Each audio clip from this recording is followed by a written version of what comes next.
Pues muchas gracias, Javier, por la presentación.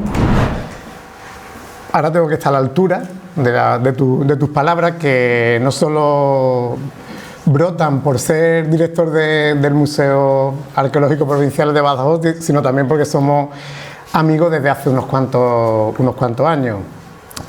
Y quisiera darte las gracias no solamente por haberme invitado, sino por la labor que estás haciendo aquí en el museo. El entusiasmo que yo he visto en el personal del museo denota que hay un proyecto solvente detrás, y bueno, fruto de ello son las actividades que deben ser regulares en un museo. Un museo no es solamente un lugar donde se exponen piezas, es un lugar donde se investiga, es un lugar donde se comunica, donde se divulga el conocimiento, porque a fin de cuentas lo que nosotros nos debemos a vosotros, a la ciudadanía, no nos debemos a las agencias de evaluación, aunque también, ni a las universidades, ni a las instituciones públicas y políticas, por supuesto que también, pero sobre todo a vosotros y a vosotras. ¿Por qué? Porque el patrimonio es un bien público, y por eso es fundamental que existan grupos de la sociedad civil, porque en definitiva es lo que soy, sociedad civil, como los amigos del Museo Arqueológico Provincial de Badajoz, que cuidáis, que amáis, que fomentáis el patrimonio, y de esa manera es la forma óptima de que instéis también a las instituciones públicas para que se siga tutelando de la manera que merece. Yo voy a hablar, como ha dicho también Javier, sobre el primer poblamiento humano del continente europeo, que se sitúa en Orce, y no es algo que digamos nosotros, sino que lo dice también National Geographic en un reciente reportaje. Bueno, se puede comprar todavía la revista en Portugal, porque ha salido la edición portuguesa. La edición española se espera que vea la luz en un par de meses, para el mes de enero calculamos. Pues dedicado a la prehistoria de la península ibérica, pues considera que hace 1,5 millones de años Orce eran los primeros pobladores del continente europeo, y así es. Por tanto, en Orce vamos a encontrar estas primeras evidencias, que no son de este señor, aunque pudiera serlo, y ahora después veremos en qué nos basamos para afirmar que tenemos este primer poblamiento humano tan antiguo en el continente europeo. En primer lugar, Orce no es un único yacimiento. Desde un punto de vista formal, es lo que se denomina en Andalucía, en la comunidad autónoma de Andalucía, una zona arqueológica que engloba una veintena de yacimientos. ¿Qué ocurre? Que nosotros estamos trabajando básicamente en 3 de ellos. ¿Por qué? Porque son los que nos ofrecen una información más relevante y complementaria para entender este momento tan antiguo de la historia de la humanidad. Hace 1,5 millones de años, antes de los yacimientos de Orce, la península ibérica estaba totalmente despoblada. En Orce nos encontramos a estos primeros humanos que llegaron y se encontraron con un mundo totalmente diferente al que habían conocido anteriormente. Estos 3 yacimientos, probablemente a algunos de ellos les pueda sonar, porque Orce fue muy importante en los años 80 sobre todo. Fue tan importante Orce en los años 80 que un grupo irreverente de música punk de Vigo la incluyó en una de sus canciones. ¿Conocen Siniestro Total, el grupo? Pues Siniestro Total tiene una canción que se llama ¿Quiénes somos? ¿De dónde venimos? ¿A dónde vamos? Y en uno de los versos dice: ¿es fiable el carbono 14? ¿Es nuestro antepasado el hombre de Orce? Orce se convirtió en un referente cultural en los años 80 de primer nivel. Ahora veremos que también cayó un poco en el olvido. Sin embargo, desde el principio de este siglo, Orce volvió a surgir con fuerza, mostrando esa importancia que tiene para entender un momento clave. Llevaban razón los Siniestro Total cuando decían ¿quiénes somos y de dónde venimos? Nosotros en Orce participamos de ese debate. Los 3 yacimientos principales donde estamos interviniendo en la actualidad son Ventamicena. Es un yacimiento que de momento no tiene presencia humana. Nosotros no hemos encontrado ningún resto que así lo atestigue, ningún resto físico humano, ni tampoco ningún resto de la actividad de los humanos, porque una de las características que tenemos nosotros es que vamos dejando huellas por muchos sitios. En este caso no era una huella tan negativa como la que creo que estamos dejando en la actualidad, lo que se denomina el antropoceno, pero sí en otro sentido. Barrancoleón sí que es un yacimiento algo más reciente, 1,5 millones de años, y este yacimiento sí que tiene presencia humana, como vamos a ver a continuación. Y el tercero de los yacimientos principales Fuente Nueva, que es el más reciente de todos. Bueno, cuando hablamos de más reciente, estamos hablando de 1.200.000 años, que también tiene presencia humana y además muy destacada. Orce era un gran lago. Hace 1,5 millones de años discurría por él un gran lago que era salino, de tal manera que sus aguas no eran aptas para el consumo de los animales.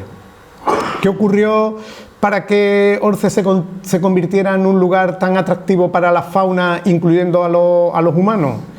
Pues que en los momentos en los que el lago se hacía más pequeño, la zona de Orce todavía hoy tiene aguas subterráneas. Estas aguas subterráneas manaban, estas aguas subterráneas eran aguas dulces y convertían a Orce en un verdadero oasis.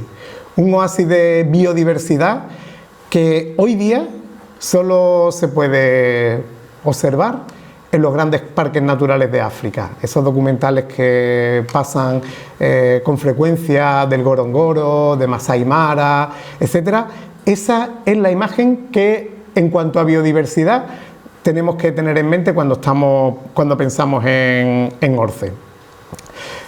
Orce fue un gran lago hasta un momento determinado, hasta hace aproximadamente 400.000 años. ¿Y qué ocurrió en ese momento? Que la cuenca era una cuenca endorreica que llamamos nosotros, que no tiene salida al mar. La cuenca basculó unos grados, hubo unos grados de movimiento en aquella zona, y ese lugar que era alimentado, que estaba en una depresión en bajo, y era alimentado por un gran río, sobre todo que venía de Sierra Nevada y de las sierras adyacentes, pasó a alimentar al río Guadalquivir.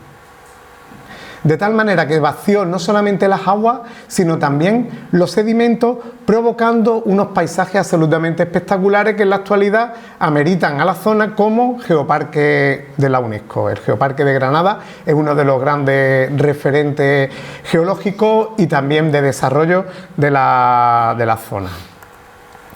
Orce tiene 40 años, aproximadamente 40 años de vida oficial. Fue en el año 1982 cuando salió a la luz. Pero antes Orce había sido descubierta por un paisano, por una persona que vivía en Ventamicena.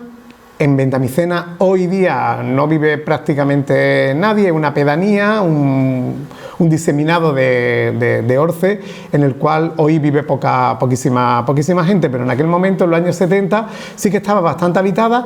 Y este señor, Tomás Serrano, al cual siempre yo no lo conocí, pero representan como una persona cabal, un hombre muy cabal, un hombre muy inteligente y un hombre con gran inquietud, decía que en sus tierras aparecían piedras que a él se le asemejaban a huesos. Y tanto que se le asemejaban a huesos, como que estaba viviendo literalmente en uno de los yacimientos más importantes para entender estos tiempos tan remotos de la historia humana. Por allí, en el año 1976, aterrizaron casi literalmente unos paleontólogos del Instituto Paleontológico de la Diputación de Barcelona, que venían de la cuenca de la cuenca del Andarax, y que de repente, no se sabe muy bien por qué, llegaron a Ventamicena. Cuando llegaron a Ventamicena sí que fueron los primeros en ser conscientes del valor patrimonial, del valor paleontológico y del valor que tenía para la evolución humana aquel lugar. Y desde entonces pusieron la mirada, y desde ese momento se llevan ejecutando proyectos de investigación muy relevantes en la zona. Ventamicena empezó a ser excavado de forma sistemática a partir del año 1982. Aquí tienen una imagen donde se comprueba cómo no había miedo al melanoma ni al cáncer de piel, porque les puedo asegurar que en Orce, en el mes de julio y agosto, cuando se llevan a cabo las actividades arqueológicas, el sol es de justicia. Y máxime con ese sedimento blanco que están viendo ahí en la diapositiva, que refleja los rayos del sol, y aquello se convierte en un espejo que magnifica la acción solar. Y en el mismo año en el que comenzaron las excavaciones, se encontró este fragmento craneal que fue la inspiración de Siniestro Total.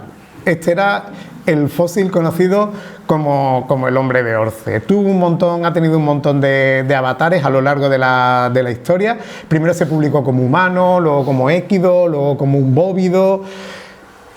¿Qué conclusión alcanzamos? Pues que se trata de un fósil incierto, y como cualquier fósil incierto no puede ser la base sobre la que construir algo tan importante como el primer poblamiento humano del continente europeo. Para ello necesitamos evidencias que sean suficientemente contundentes como para que nadie las cuestione.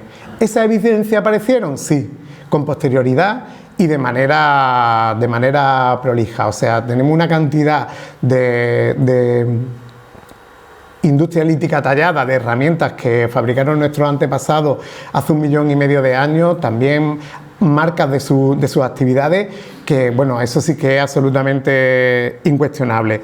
Pero Orce es un área peculiar, en primer lugar porque hay muy pocos yacimientos con esa cronología. Aquí tenemos un mapa del continente europeo y en negro pueden observar los yacimientos que tienen una cronología similar a la de Orce. Se pueden contar con los dedos de las dos manos y nos sobran dedos.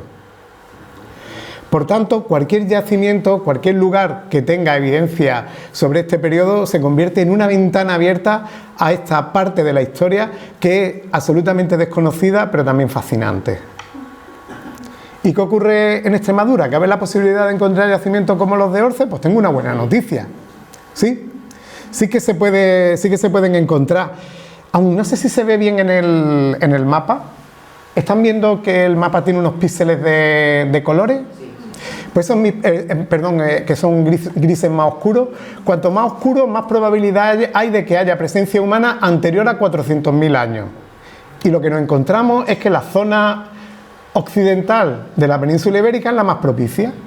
Por tanto, yo intentaría no solamente buscar, sino también encontrar yacimientos con una cronología muy antigua, porque la probabilidad de que haya presencia humana aquí es mucho mayor que la que hay en Orce. Con eso no quiero decir que se vayan a encontrar, pero sí que se podría desarrollar o continuar un programa como el que se vino desarrollando desde finales de los 90, que era primeros pobladores de Extremadura, y que han dado resultados magníficos, ¿no? Aquí tenemos en este mapa una serie de yacimientos muy importantes que tienen industria lítica tallada, que tienen herramientas útiles fabricados por nuestros antepasados, no tan antiguos como los de Orce, pero que pueden estar en torno a 500.000 años. Por ejemplo, el Sartalejo o la Cueva de Santana, bueno, y qué decir de la Cueva de Maltravieso, ¿no? Donde aparecen las pinturas rupestres, una de las más antiguas de todo el mundo, y que se atribuyen a los neandertales. Bueno, los yacimientos, como ya decía anteriormente, nosotros estamos centrados en tres de ellos. El primero es Ventamicena 4, que como ya he comentado anteriormente, no tiene presencia humana. Esto era uno de esos, en ese borde del lago, es en ese borde del lago que desaparecía y emanaban las aguas dulces. Eso es justamente lo que nos encontramos en este yacimiento. Los animales iban allí a beber. Los animales pueden pasar una temporada relativamente larga sin comer, pero sin beber no pueden estar más de 2 o 3 días. Por tanto, en la época de sequía, que era cuando el lago se hacía más pequeño, Orce se convertía en un auténtico imán que atraía a toda la fauna que vamos a ver con posterioridad. Barranco León sí que tiene presencia humana. Barranco León es un yacimiento donde hay un diente, al menos un diente, humano, incuestionable, y miles de piezas que fueron talladas por nuestros antepasados. Y no solo hay miles de piezas de las herramientas, sino también cómo trabajaron algunas partes de los animales para aprovechar hasta la última porción de alimento que estos animales le podían proporcionar. Otra característica de Barranco-León, este yacimiento, es que se formó después de unas lluvias torrenciales, ¿no? De estas como por ejemplo que inundan aquí, que convierten el Guadiana en una verdadera trampa. Pues eso ocurrió también en Barranco-León. En Barranco-León hubo una arrollada tremenda y esa arrollada fue magnífica. ¿Por qué? Porque trajo materiales, trajo piedras, fragmentos de piedra que están en la Sierra de la Umbría, que es la sierra que delimita la cuenca de Guadix-Baza. Y esas piedras da la casualidad de que eran rocas que se pueden tallar. Eran calizas y eran sílex. Aquí lo que están viendo son cuarcitas. Esto es otra litología, estos son otro tipo de piedra totalmente distinta. Pero como le estaba comentando a Javier cuando la hemos visto también arriba, creo que las que están en la vitrina, nunca había visto yo unas cuarcitas tan sumamente finas que permiten una talla casi tan perfecta como la que se puede hacer en sílex. Esto también es una buena noticia para Extremadura, porque el hecho de que haya materias primas que son potencialmente tallables y que son de muchísima calidad, hace que también sea un lugar atractivo para los humanos. Como os comentaba, el yacimiento de Barranco-León se produce tras esa arrollada. Transporta las rocas que se pueden tallar y los humanos van allí porque se encuentran el parque comercial de la época. Tienen allí donde pueden fabricar las herramientas y relativamente cerca también se encuentran con una fuente de agua dulce donde van a beber los animales. Tallan y van aprovechando los animales que van muriendo, porque llegan algunos de ellos, podrían haber llegado exhaustos a estos lugares, y también los animales que son matados, los herbívoros que son matados por los carnívoros, porque vamos a ver que el conjunto de carnívoros que nos encontramos en los yacimientos de Orce no tiene nada que ver con lo que en la actualidad se estila por estas latitudes. Y el tercero de los yacimientos con presencia humana es Fuente Nueva 3, que funcionó de una manera diferente. Fuente Nueva 3 era un lugar pantanoso donde los animales también iban a beber y algunos morían, otros se quedaron entrampados. Fuente Nueva es un yacimiento realmente complejo, es un yacimiento que es un reto continuo cuando estamos allí excavándolo, porque es tal la cantidad de historia que atesora que tenemos que ir excavando casi como si estuviéramos excavando las hojas de un libro. Aquí no vale capítulos completos, aquí tenemos que excavar de manera que cada página del libro es como un poema distinto, como un poema diferente. Nos está contando una historia distinta, pero que tiene un sentido global.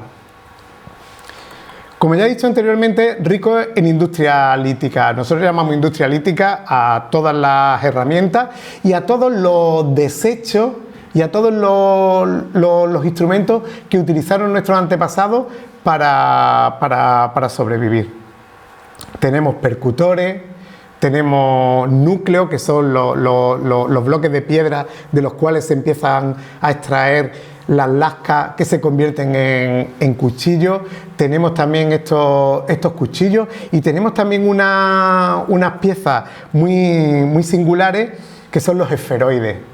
Los esferoides son unas piedras redondeadas que nosotros hemos llamado las piedras futuristas de Orce, puesto que no aparecen en el continente europeo. Nosotros las tenemos con 1.470.000, casi 1,5 millones de años, y no vuelven a aparecer en el continente europeo hasta hace 1 millón de años. Eso es una gran incógnita que Orce va a contribuir a resolver. De todas maneras, sobre los esferoides hablaré un poquito con posterioridad.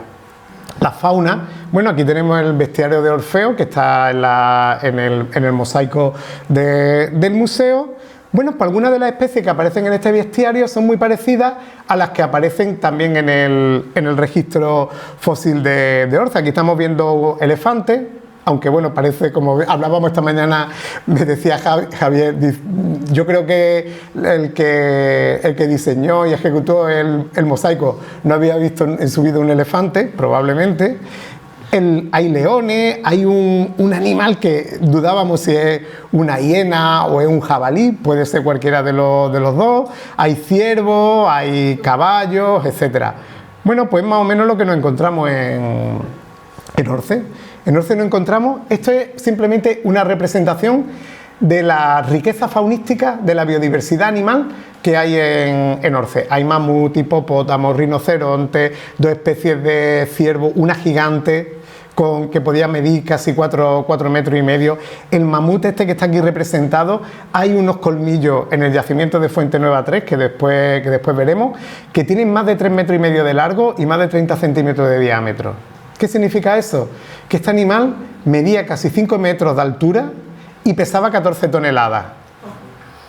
Yo no quiero pensar qué sintieron nuestros antepasados simplemente con las pisadas de un animal de este porte. Hay también especies de caballo, especies de bóvidos en gran diversidad. Hay ancestros del buey almizclero, de búfalo, de bisonte, de las cabras actuales, y una especie que a nosotros nos llama mucho la atención, que es la Zoergelia, que es un animal que no tiene paralelos actuales, tenía los cuernos orientados hacia adelante y sería algo parecido también a una especie de cabra. Pero si volvemos atrás, también podemos ver la biodiversidad en carnívoros. Había 2 especies de tigres dientes de sable, se asemejan al león que hemos visto en el anterior, en el mosaico de Orfeo. Había hienas, había osos, había una especie de pantera o de jaguar. Había también perros de estos africanos, los licaones, estos perros que actúan en manada y que son muy típicos de África Central y África del Sur. Había lince, había un lobito pequeño que también ha sido muy importante. Ahora veremos también cómo la inteligencia artificial nos ayuda a resolver incógnitas de estos tiempos tan remotos, y por supuesto también había humanos. Y dentro de los humanos, pues una de las joyas de la corona de Orce es este diente, un diente de leche que apareció en el año 2002, que se publicó en el año 2013 y que es el resto humano más antiguo de todo el continente europeo. Pertenecería a un niño o una niña entre 8 y 12 años. ¿Por qué podemos calcularle la edad? Por el grado de desgaste. ¿Ven ustedes que la superficie con la que se mastica, que nosotros llamamos la superficie oclusal, está muy plana, está muy roma, no tiene cúspide? Eso es porque el diente fue usado durante mucho tiempo. Hay que tener en cuenta que en estos momentos no existía el fuego. Que no existiera el fuego significa que no se procesaban los alimentos fuera de nuestro cuerpo. Era nuestra propia biología la que se encargaba de todo el proceso de digestión. Los alimentos había que masticarlos muy bien para que actuara, primero para reducirlos a partículas de menor tamaño, y en segundo lugar también para que actúen las enzimas de la saliva, que son fundamentales para que luego pase al estómago. Bueno, por el esófago, etcétera, llega al estómago y continúe con el proceso de digestión. Este diente puede estar acompañado de más piezas, puesto que, como no sé si ven por aquí, lo ven señalado, estoy señalando el que está más a su derecha. Ven aquí una parte que es como más rugosa y menos abultada. Esta parte de aquí, esta es la raíz. Habitualmente el diente se pierde cuando la raíz desaparece. y se reemplaza por el diente permanente. Este es un diente de leche, se reemplaza por el diente permanente. Al existir esa parte de la raíz, eso nos lleva a pensar que se trató de un individuo que murió. Y si murió, cabe la posibilidad de que encontremos más restos. ¿Lo estamos buscando? Por supuesto. ¿Esperamos encontrarlo? Ojalá. Y otra cuestión también muy importante, ¿no? Ha dicho Javier, Juanma es miembro del instituto, ha sido director del instituto, sigo siendo miembro del Instituto de Investigación de la Paz y los Conflictos de la Universidad de Granada. Bueno, ¿y qué tiene que ver lo que yo hago aquí en ORCE con esta investigación, con la investigación para la paz? Pues algo muy importante, entender cuál ha sido la relación de los humanos con el medio ambiente y cómo esa relación ha sido, bueno, positiva en algunos momentos y en otros momentos tan hostil que los humanos desaparecíamos, no podíamos vivir en los lugares. ¿Por qué? Porque necesitamos un extra de energía por parte del territorio. Los humanos somos grupos relativamente grandes, en aquellos momentos podemos calcular que rondaría las 30, 40 personas cada grupo, y demandamos un extra de energía del territorio, de tal manera que lo normal era que cuando había un porcentaje relativamente alto de zonas arboladas, los humanos estuviéramos presentes, y cuando esas zonas arboladas disminuían de manera drástica porque el clima se volvía más frío y más seco, los humanos desaparecíamos. Y también es importante para el estudio del comportamiento de las poblaciones humanas más antiguos de hace 1,5 millones de años. Bueno, ¿cómo era ORCE hace 1,5 millones de años? Lo que se pensaba, lo que se venía proponiendo era que el hábitat y el clima eran parecidos a los que nos encontramos en su zona de origen, que es África del Este. Y en África del Este lo que predominan son las sabanas. Pues no, lo que no hemos encontrado nosotros es que tanto el clima como la flora son típicamente mediterráneas. Típicamente mediterráneas, pero con algunos matices. Hay especies, nos encontramos en el polen. El polen, el grano de polen está rodeado de una capa externa que es el material más duro, uno de los materiales más duros que hay en la naturaleza, por tanto se puede preservar. ¿Qué es lo que hacemos? Se sacan muestras de los sedimentos, se le hace un tratamiento químico tremendamente agresivo que lo único que hace que permanezca sean los granos de polen. Y los granos de polen se ponen al microscopio y hay personas que son los colegas de palinología que se dedican a estudiar estos materiales. De tal manera que ellos han visto que hay algunas especies que ya no están en la península ibérica. Esa es una gran clave, porque si no están en la península ibérica significa que no están contaminados los sedimentos, como es la caria, la eucomia, la celcoba. También hay algunas especies que son de origen africano, como por ejemplo el maitenus, la palmera, el cedro. Maitenus sigue habiendo en la península ibérica. De hecho, yo vivo a caballo entre Málaga y Granada, y en la zona de Málaga en la que vivo hay maitenus, que es un arbusto muy espinoso y bastante duro.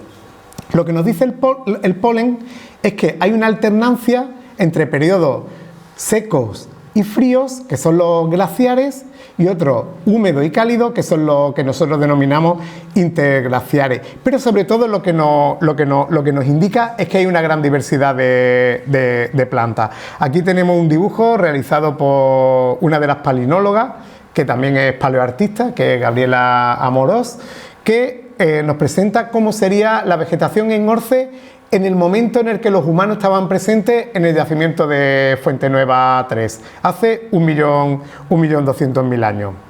Sin embargo, en Ventamicena, donde no hemos encontrado presencia humana, coincide con un momento relativamente seco y frío, donde la vegetación baja, sobre todo la vegetación arbolada, baja de manera dramática. Aquí tenemos otra representación de cómo debió ser este momento hace 1.600.000 años en el entorno de ORCE. De todas maneras, a pesar de que era frío y seco, nada que ver con la vegetación actual. Si vamos atrás, vemos que hay una mayor diversidad, y una mayor cantidad de elementos arbóreos. Orce en la actualidad lo que nos podemos encontrar básicamente es esparto, tomillo, hierbas aromáticas, y los pocos árboles que hay en las zonas bajas son de repoblación, son pinos de... Bueno, ahí se ven un poquito en la esquina derecha, se ven los pinos de repoblación. Pero he hablado de los animales de más porte, he hablado de que hay mamús de 14 toneladas, hipopótamos que pesaban 4.000 kilos, tigres dientes de sable... Pero ¿qué pasa con los animales de pequeño tamaño?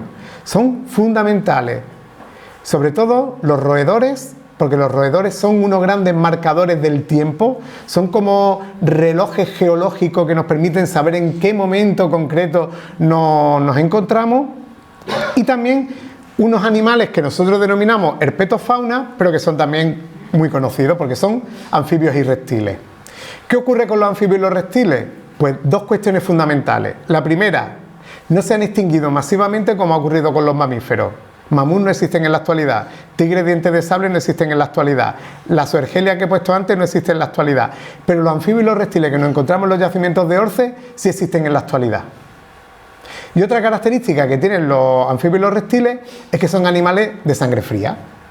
Y como son animales de sangre fría, tienen una mayor dependencia de las condiciones climáticas. Pues tenemos los termómetros y tenemos los pluviómetros. O sea, los anfibios y los reptiles nos hablan de las temperaturas y nos hablan de las precipitaciones, de tal manera que podemos calcularlas incluso por meses. No significa que sea perfecto, no significa que tengamos ahí que hayamos encontrado un termómetro o que no hayamos encontrado una estación meteorológica, pero sí que son elementos que son tremendamente útiles para reconstruir el clima. ¿Qué es lo que nos dice la herpetofauna? Bueno, pues lo primero es que en Orce llovía mucho más que en la actualidad. Algo que es obvio, porque Orce está en una de las zonas más secas de toda la península ibérica, en la actualidad.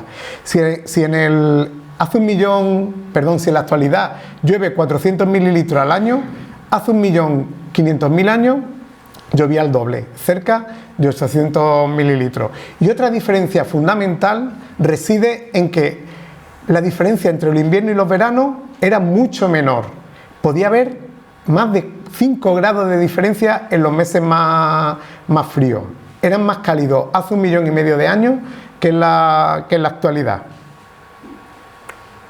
¿Y cómo se comportaban nuestros antepasados? Bueno, pues las herramientas, los conjuntos de útiles líticos tallados que nos encontramos en Orce son lo que en un sentido genérico se denominan oldubayenses, como las piezas que tenemos, algunas de las piezas que tenemos aquí, ¿no? Son piezas relativamente sencillas, claro, son sencillas si las comparamos con las posteriores, pero si intentáramos hacerlas no son tan sencillas. Tienes que encontrar la materia prima oportuna, tienes que encontrar también el percutor con el que golpearlas para que se produzcan los levantamientos, para que salgan las lascas, etcétera, etcétera. En Orce nos encontramos dos materias primas fundamentales, que son el sílex, el pedernal, para hacer los cuchillos, los filos cortantes, y las calizas para la percusión, para, por ejemplo, acceder al tuétano, a la médula ósea, que es un alimento fundamental. ¿Por qué? Porque es muy rico en grasa y porque tiene un aporte calórico tremendo, mucho más que la carne magra. Y también tenían dos formas de tallar. Una era a mano alzada y otra era sobre yunque, apoyado en una piedra relativamente plana. La mano alzada se utilizaba para los trabajos más finos. ¿Por qué? Porque cuando tú golpeas sobre un yunque con otra piedra, con un percutor, con una piedra que hace de martillo, el control que tú tienes sobre ese procedimiento, ese golpeo, es muy escaso, muy pequeño. De tal manera que lo que salen son cuchillos, salen filos cortantes, pero muy descontrolados. Salen en gran cantidad, pero de manera muy poco preparada. Todo lo contrario de lo que ocurre con estas piezas que tenemos aquí, que son los esferoides. Los esferoides se encontraron en Barranco León y estábamos súper intrigados, siempre decíamos, ¿por qué aparecen en Barranco León, que es el yacimiento más antiguo, y no nos lo encontramos en Fuente Nueva, que es el yacimiento más reciente? Por lógica, debería estar más presente en el yacimiento más reciente.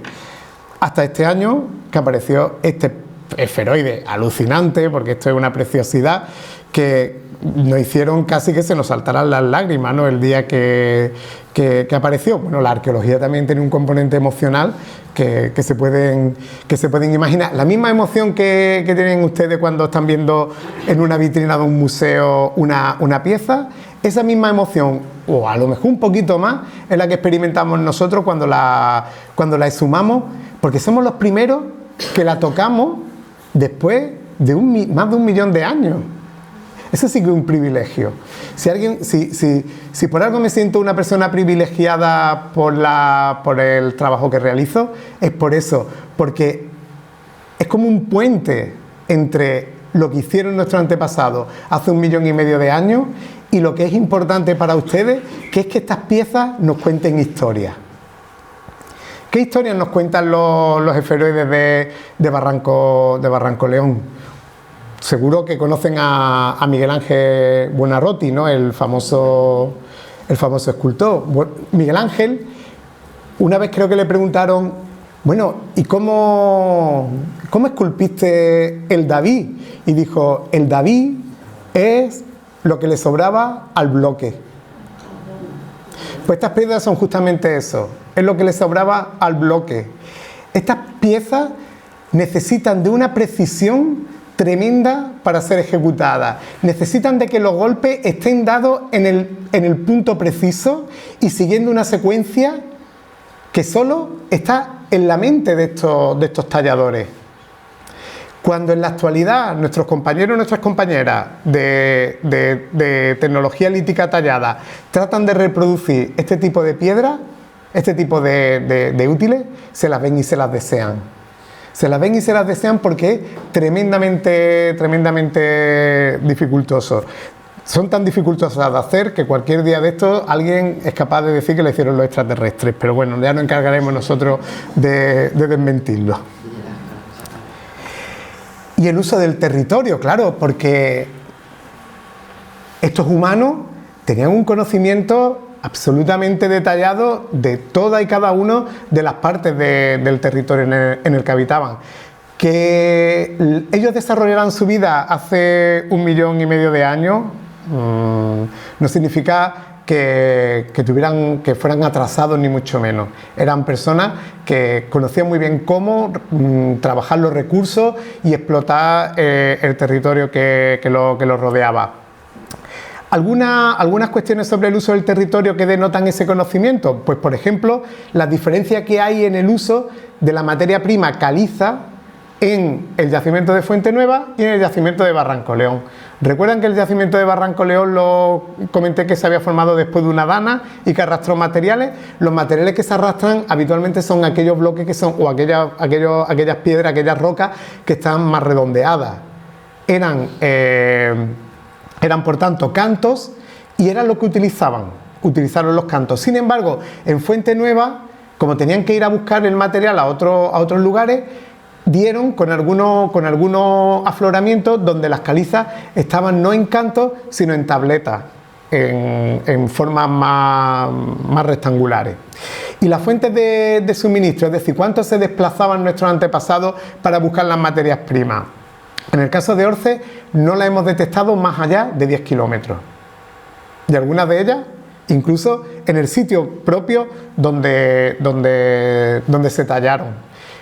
Esto no es, lejos de considerarlo como algo banal, lo tenemos que entender como que sabían a dónde se dirigían. Ellos sabían muy bien dónde tenían que ir para localizar la materia prima.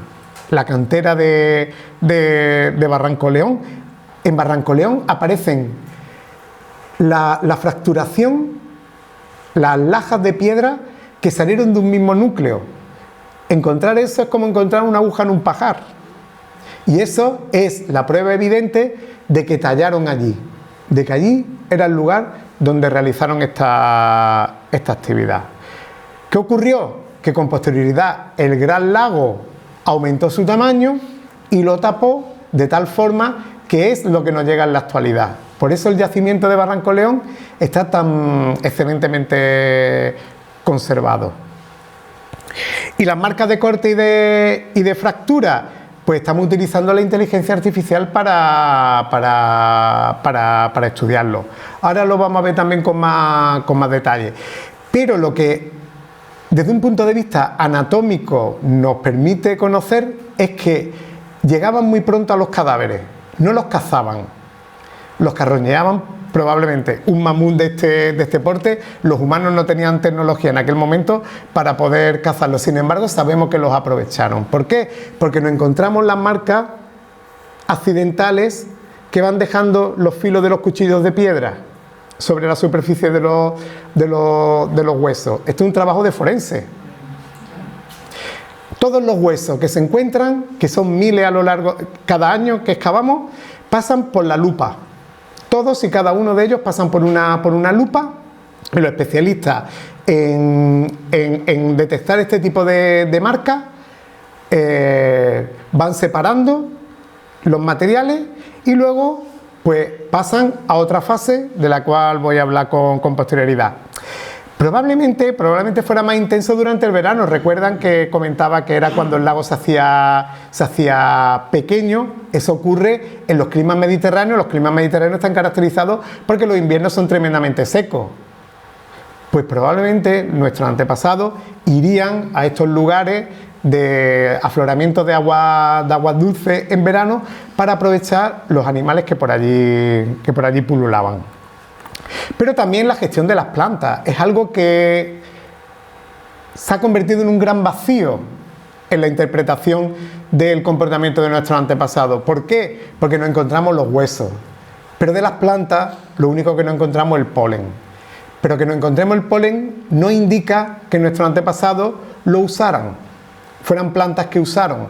¿Hay plantas que se podían utilizar? Sí, por ejemplo hay castaño, hay quercus, hay algarrobo, hay un montón de árboles y de plantas potencialmente comestibles por nuestros antepasados, pero no lo sabemos directamente.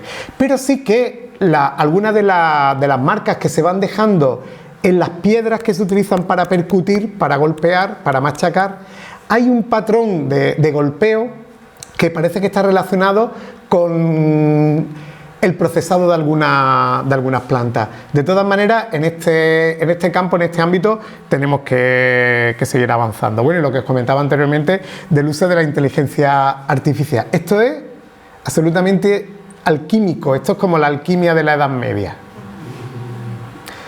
Nos permite saber qué animales mordieron los huesos. ¿Cómo? Bueno, pues lo primero que hicimos fue irnos a un yacimiento muy conocido.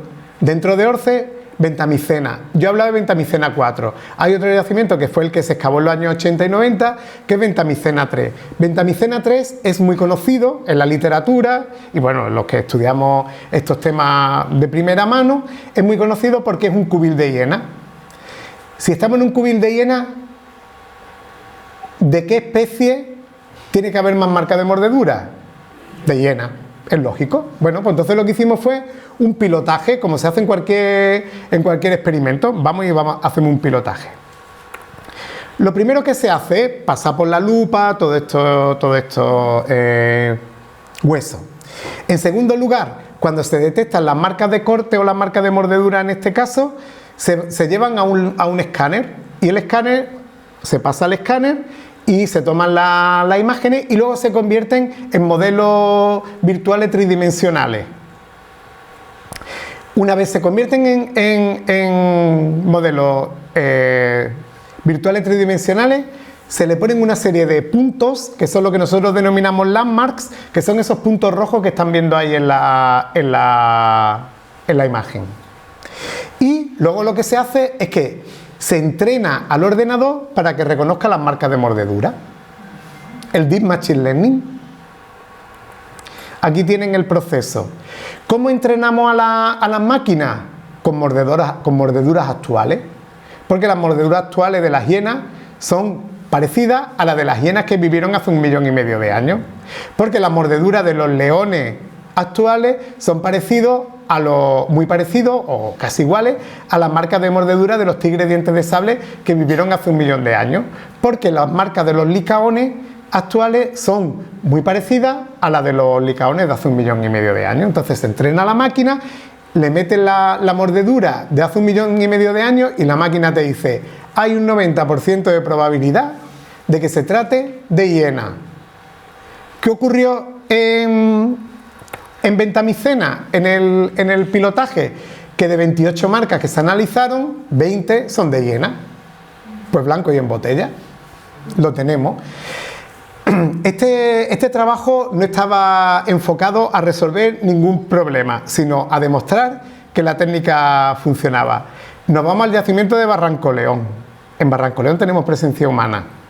Siempre se ha hablado de la competencia entre las hienas y los humanos por la carroña. Bueno, puede que en algunos momentos fuese así, pero nosotros no solamente lo tenemos que decir, sino que como tenemos esa vertiente científica, tenemos que demostrarlo. ¿Qué ocurrió en Barranco León? Que la mayoría de las marcas de mordedura no eran de hiena, eran de un lobito que pesaba aproximadamente 15 kilos. Las hienas en este yacimiento, en cuanto a las marcas de mordedura que dejaron, eran residuales. No solo se evalúa el tamaño, porque puede decir, bueno, es que las marcas pequeñas pueden ser de crías. No, porque estamos evaluando el tamaño, pero también estamos evaluando la forma. Y lo que salió fue que era del tamaño de un zorro, pero con la forma de un lobo, porque era un lobo, como ya he dicho anteriormente, de pequeño tamaño. ¿Qué nos indica Barranco León? Que hubo un montón de carnívoros que estuvieron allí actuando. Llegaban los osos, comían, llegaban los tigres dientes de sable y mataban. Los osos también podían matar, pero ni los humanos ni tampoco estos lobitos mataban. ¿Por qué? Porque eran lobitos muy pequeños y solo podían cazar animales del tamaño de un gamo actual. Pero allí tenemos hipopótamos, rinocerontes, caballos que podían pesar 400 kilos, etc. Claro, la cuestión es, ¿y por qué hay tan pocas hienas? Porque a lo mejor resulta que donde había humanos y hienas no había tal competencia, sino que podíamos plantearlo en términos de exclusión. Los humanos hasta cierto punto parece que nos sobreponíamos a las hienas. Bueno, y en este año, ya para ir finalizando, pues lo que hemos encontrado ha sido pues lo normal que aparece en Orce, que no deja de ser algo extraordinario en cualquier otro yacimiento. Por ejemplo, aquí tenemos a una compañera que está excavando una pelvis de caballo en el yacimiento de Ventamicena. Esto es un hueso del talón de uno de estos ciervos que podían pesar más de 400 kilos y medían más de 4,5 metros. Esto es la primera vértebra del cuello, la primera vértebra cervical, que se llama ala de un bisonte, un cráneo de una especie de cabra, diferente a la que podemos encontrar en la actualidad a la cabra montés. Percutores de caliza, o sea, los martillos con los cuales trabajaban fracturando nuestros antepasados. Una lasca muy interesante, esta pieza es súper interesante porque, al igual que ocurre con los esferoides, recuerdan que hablaba de las piedras futuristas. Esta es otra piedra futurista porque tiene unos ligeros levantamientos, tiene unos ligeros golpes en el filo, que en otros yacimientos se encuentran con posterioridad. Cuchillos de sile, aquí lo están viendo, son magníficos, tienen una fabricación casi perfecta. Y claro, el esferoide en caliza, que ya lo he presentado anteriormente, pero que ha sido una de las estrellas de esta campaña. Pero lo más importante, todo esto no tiene ningún sentido si no investigamos, si no excavamos, si no investigamos. Para conservar es muy importante, y también conservar para el desarrollo local? Hay que tener en cuenta que Orce es un pueblo de poco más de 1000 habitantes, que está en una de las zonas menos habitadas, en la España vaciada, forma parte de la España, de lo que se denomina la España vaciada, con una renta per cápita muy baja, y por tanto todo lo que nosotros podamos aportar para el desarrollo local va a ser muy bien recibido. Aquí tenemos un vídeo de, comentaba anteriormente, las defensas, los colmillos de ese mamut que pesaría 14 toneladas, que mediría casi 5 metros de altura y que son otra de las joyas de la corona. Están in situ, están en el yacimiento de Fuentenueva. Yo los invito a que nos visiten durante el mes de julio, que es cuando estaremos de excavación. Y estas son las labores de restauración y de conservación que se han llevado in situ, sobre todo aplicando metodologías y técnicas lo menos agresivas posibles. Ya no se utilizan cada vez menos productos químicos, cada vez se utilizan más productos naturales. Con el propio sedimento del yacimiento, con cal hidráulica, se están haciendo morteros para consolidar este tipo de piezas. Y el estado final es un estado final que permite que el público, que la ciudadanía lo disfrute de manera mucho más óptima. Y otra de las actividades que llevamos a cabo, bueno, lo comentaba también anteriormente, nosotros desde que entramos en el proyecto Orce, desde que nos sumamos a esta larga historia de 40 años, decidimos también llevar a cabo actividades en el pueblo. Una de ellas, que a mí me encanta, es una que denominamos bares que lugares. Lo que decía Javier, ¿no? Yo soy un apasionado de la música, no solo de la música clásica por mi pasado como clarinetista, sino también del pop de los 80, ¿no? Bares que lugares es una canción que está dentro de un tema de Gabinete Caligari, ¿no? Y lo que hacemos son charlas en los bares porque queremos romper un poco con la solemnidad y con esa distancia que este tipo de espacio nos da, ¿no? Porque yo estoy aquí, ustedes están allá, pero en los bares no, en los bares estamos tomándonos una cerveza todos al mismo ras, por decirlo de alguna manera, y eso hace que las preguntas, todas las dudas que vayan surgiendo sean como más, no sé, si me permiten la expresión, más auténticas, ¿no? Más directas, más que salen del corazón. Pero estos son los dibujos, parte de los dibujos que realizaron los niños y las niñas del colegio de Orce. Se llama San José, pero le quieren cambiar el nombre por el de María Pérez. María Pérez, la marchadora de Orce, al igual que ¿cómo se llama el chico que, bueno, el de Llerena? Es curioso, ¿no? que haya ese vínculo entre Extremadura y Orce a través de la marcha, ¿no? Pero aquí tenemos a una especie nueva de ratón que apareció en los yacimientos de Fuentenueva, sobre todo en Fuentenueva y en Barranco León, un ratón que le hemos puesto de nombre Manchenomis orcensis. Sabéis que los nombres son un poco locos, por ratón de Orce, ¿no? Para los amigos y las amigas. Y le pedimos que hicieran un dibujo. Bueno, fue una experiencia maravillosa. Una de las cosas que más nos llamó la atención fue que situaban al ratón de Orce al lado del castillo. Claro, pero es interesante porque consideran que está al mismo nivel que el elemento patrimonial que vertebra al pueblo, que es el castillo. Entonces, para ellos, los huesos, y digo los huesos porque es como los llaman allí, los huesos son un elemento identitario muy importante. Bueno, a ellos los llaman los huesos y a nosotros nos llaman los huesitos. No, pero nosotros encantados de ser los huesitos, ¿eh? Y bueno, ya para terminar, voy a compartir con vosotros, con vosotras, un pequeño vídeo, ¿vale? A ver qué es lo que sale. Pues creo que no se puede. ¿Y si lo hago con esto? ¿Aceptar? A ver, vamos a darle a aceptar a ver qué tal. Esto es una reconstrucción virtual tridimensional del diente de Orce. Hemos tomado, para un diente que mide 10 milímetros, hemos tomado 1000 imágenes.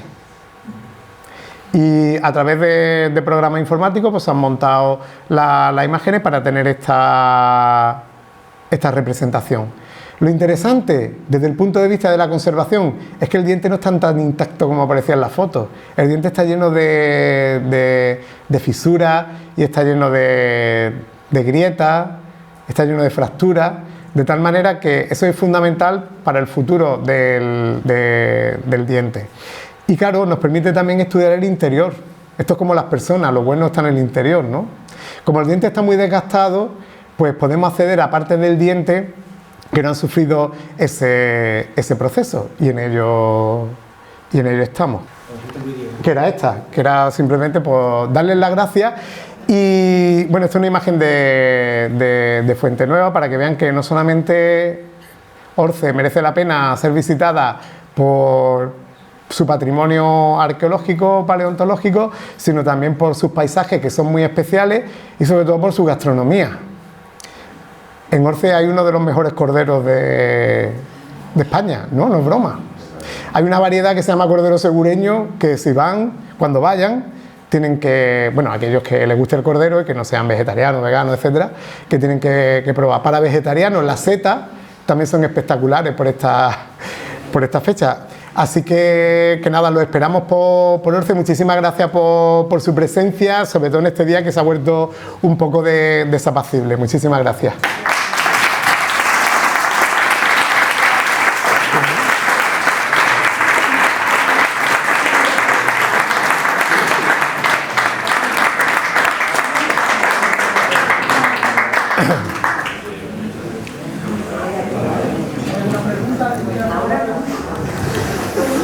Bueno, en primer lugar, Juanma, magnífico, no nos ha defraudado.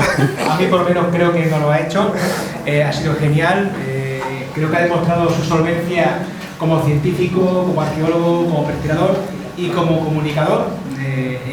Ha sido un absoluto éxito el repaso que ha hecho a través de un tema árido, no solo por las imágenes de ese desierto, sino porque para aquellos que nos dedicamos, a pesar de ser arqueólogos, no nos dedicamos al paleolítico, nos resulta bastante complicado, tanto la terminología de los bichos que encuentran, la falta de hablar de la paquicrocuta.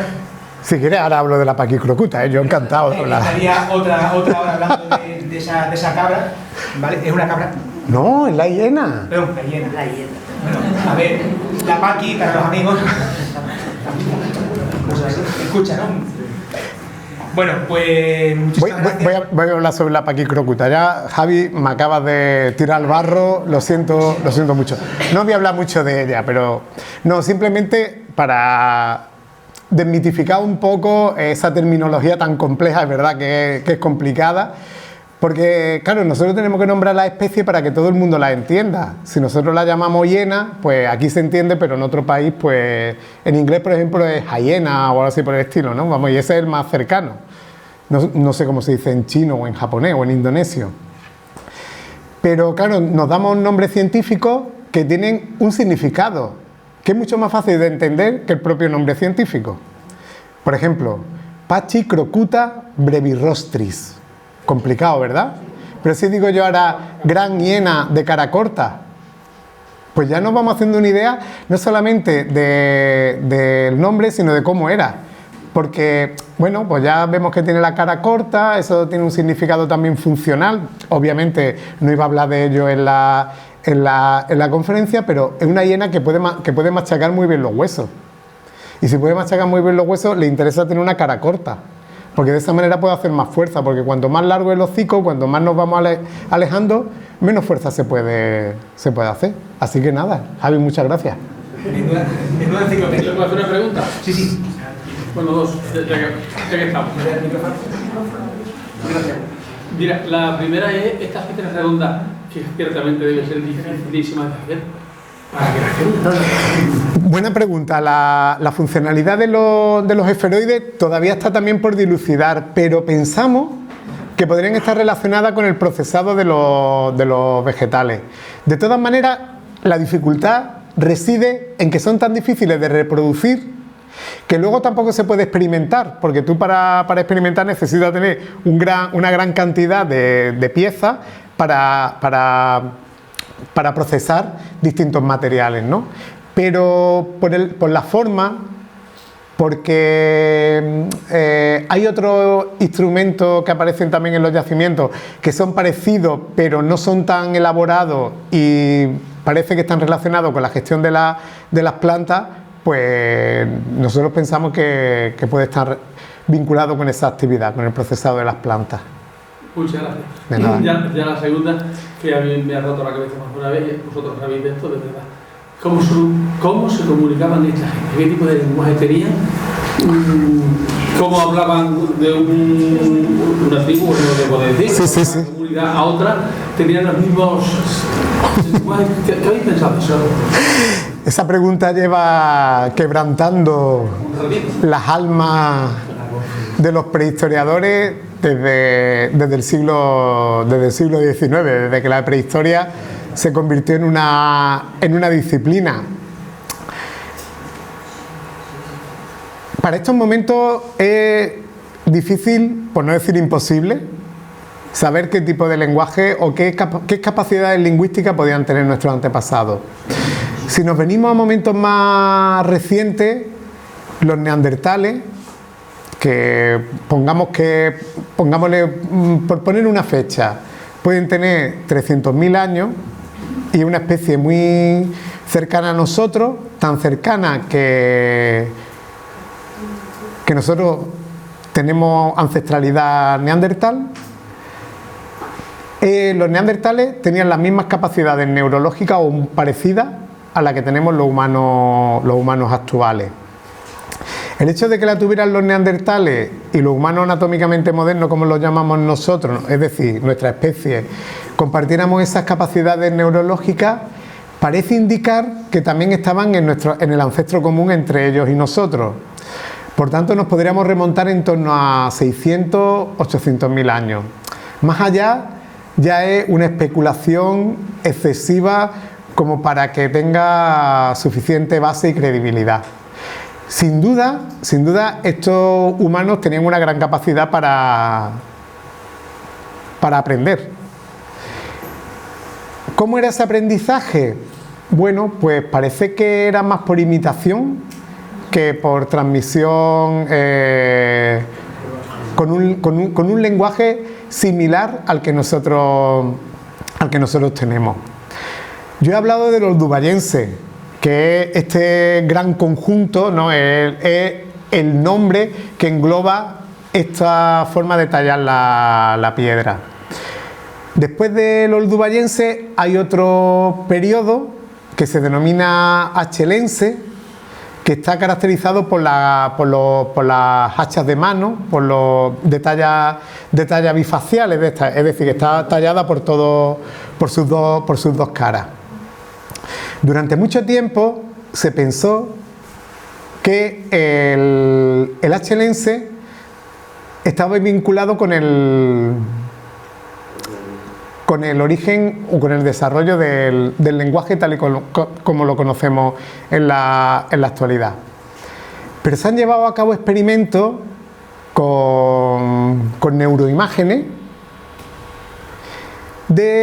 actuales, en el presente, hace unos años, de personas que tallaban, siguiendo las tradiciones culturales oldubayenses y las tradiciones culturales achelenses, para ver si había alguna diferencia. Y sí la hay, pero no está relacionada con el lenguaje. Está relacionado más con las áreas que están vinculadas a la música, lo cual a mí me entusiasma. Pero no tanto con la música en un sentido más estético, sino porque la música tiene un grado de precisión motor increíble. No sé si alguien de aquí del público ha tocado el violín o algún instrumento de cuerda.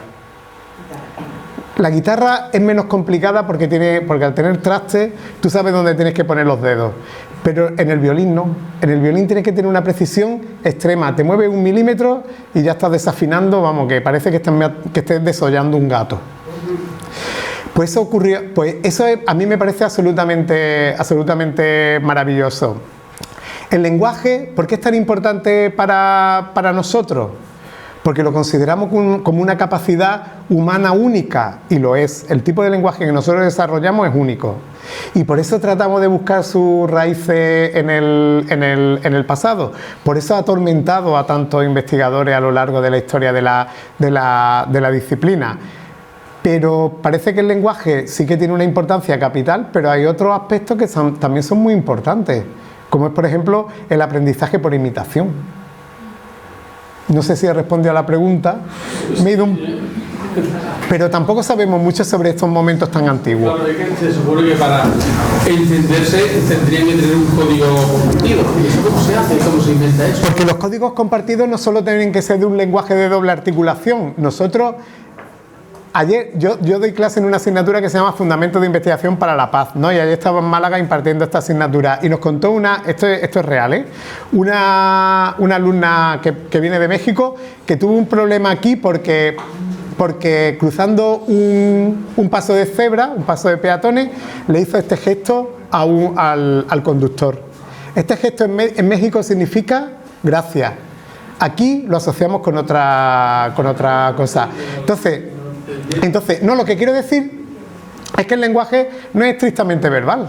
Hay un lenguaje también corporal, gestual, etcétera, que debió tener una importancia capital como lo tiene en la actualidad. Es decir, por ejemplo, si yo llego aquí y me pongo así con cara de palo, seguro que gasto menos la atención que si me muestro, bueno, como yo creo que soy. Claro, que cómo se llega. Exacto, ¿no? Entonces, ¿le damos mucha importancia al lenguaje hablado, al lenguaje de doble articulación? Sí, pero tenemos que tener en cuenta también otras formas de comunicarnos, que son también muy importantes. Muchas gracias. De nada. Muchas gracias. ¿Alguna pregunta más? Breve. Sobre todo breve la respuesta. También. No, está muy bien, la verdad que genial. Yo, una cosa muy rápida, bueno, ha hablado de las posibilidades que tiene Extremadura, la zona occidental de la península ibérica, para coger este tipo de yacimientos tipo Orce. Y bueno, te preguntas sobre la realidad, eso es estadística. Entiendo, hay una cuestión que tiene que ver con la realidad, las posibilidades histológicas, etcétera, etcétera. Quería preguntarte, ¿qué posibilidades tenemos de encontrar realmente un Orce que no sean solo estadísticas? Entiendo que fuera de las cuevas es mucho más complicado que dentro de las cuevas. ¿Está la posibilidad de encontrar un barranco de Orce? Sí, es posible. ¿Qué ocurre? Que al aire libre, como ha dicho Javi, es mucho más difícil encontrar los yacimientos. Se encuentra una aguja en un paja. De todas maneras, no se busca en la nada. Tú cuando vas a buscar un yacimiento sabes dónde están los sedimentos que tienen esa antigüedad.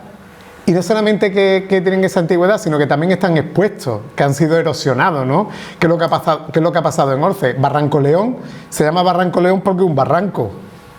Y por eso, por encima de Barranco León hay un millón de años de historia. Si no llega a haber ocurrido ese proceso de erosión, no tendríamos acceso a los yacimientos a las hojas del libro de hace 1,5 millones de años. Se tienen que dar un montón de circunstancias. ¿En cuevas se pueden encontrar? Sí. Lo que ocurre es que en las cuevas, si los sedimentos se han ido depositando desde hace 1 millón de años hasta la prehistoria reciente, incluso en época histórica, para llegar a esos niveles hacen falta muchísimos años de investigación, muchos años. Con la complicación que además supone excavar dentro de la cueva, ¿no? Exactamente, con la complicación que supone excavar una cueva, porque las cuevas, como la forma del agua, también las modifica el agua. Una pregunta, Sí. ¿serían poblaciones estables o serían más bien un tipo de cazadores? ¿O seguían a los animales? ¿Se sabe? Sí. Cazar no cazaban. Básicamente recolectaban, puesto que el carroñeo no debe ser una forma de recolección. Recolecta animales muertos o animales que están moribundos, etcétera. Sí se movían, y lo sabemos porque hay momentos en los cuales, a pesar de que es un tiempo en el cual podría haber presencia humana en Orce, no la hay. Y no la hay en Orce o en el entorno de Orce porque las condiciones climáticas se vuelven adversas. Los mamíferos, los animales, no generamos, bueno, sí generamos energía, pero necesitamos para generarla alimento. ¿Quiénes son los seres vivos que generan energía por sí mismos? A través de, bueno, con el sol, el agua, los minerales, etcétera, las plantas. En el momento en el que se reducía la variabilidad y la cantidad de plantas, también decrecía la diversidad, y dentro de ese decrecimiento de la diversidad, nosotros éramos una de las especies afectadas, por tanto, desaparecíamos. ¿Dónde se irían? Pues a lugares más propicios. Y en algunos momentos incluso llegarían a desaparecer. Este verano se ha publicado un artículo donde se dice que hace 1.100.000 años hubo tal crisis climática, tal momento frío y seco, que desaparecerían todas las poblaciones de la península ibérica. Bueno, de Europa. O sea, nosotros éramos muy dependientes del medio. Y había umbrales que no se podían traspasar, que no teníamos capacidad para traspasar con nuestra tecnología, porque no le podíamos arrancar ese extra de energía al medio. Ahora bien, si le arrancamos extra de energía al medio, eso tiene unas consecuencias.